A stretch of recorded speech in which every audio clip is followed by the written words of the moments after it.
আসসালামু আলাইকুম।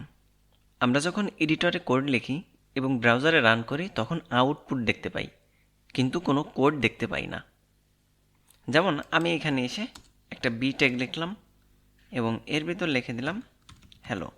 এখন যদি এটা সেভ করি এবং ব্রাউজারে যাই তাহলে এখানে হ্যালো দেখতে পাচ্ছি, কিন্তু কোড দেখতে পাচ্ছি না। এখন আমরা শিখব কিভাবে HTML পেজে কোড দেখানো যায়। এটা করা খুবই সোজা।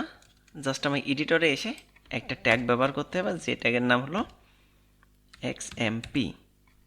সাধারণ অবস্থায় এক্সাম্পলের জন্য এই ট্যাগটা ব্যবহার করা হয়।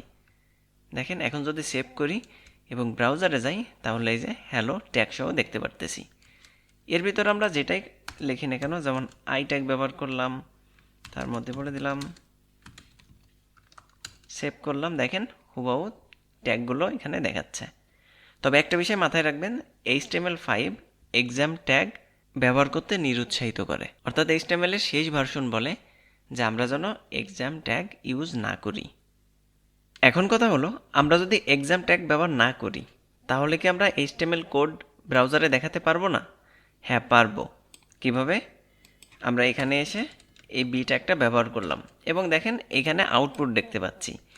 কিন্তু আমরা যেটা করতে পারবো আজকে কোডের মাধ্যমে, অর্থাৎ আমরা এখানে এলটি মানে হলো লেস দ্যান, মানে যেখানে যেখানে লেস দ্যান থাকবে সেখানে ব্যবহার করতে হবে এলটি। এই যে এলটি, যে জায়গায় লেস দ্যান ছিল ব্যবহার করছি। আর এই গেটার দ্যানের জায়গায় আমার লিখতে হবে জিটি মানে হলো গেটার দ্যান এবং সেমিকোলন। ওকে, মাঝে একটা বি ট্যাগ আছে, এই যে এখানে এসেও ব্যবহার করে ফেললাম। এখন দেখেন, যদি আমি সেভ করি তাহলে এই যে আউটপুট দেখতে পাচ্ছি। এখানে স্পেস দেওয়ার কারণে স্পেস আসছে, আমি স্পেসটা সরাই দিলাম।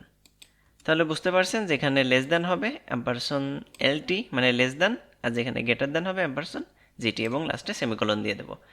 তবে আপনারা চাইলে এক্সাম ট্যাগও ব্যবহার করতে পারেন, কারণ এটি এখন পর্যন্ত সবগুলো ব্রাউজারে সাপোর্ট করে।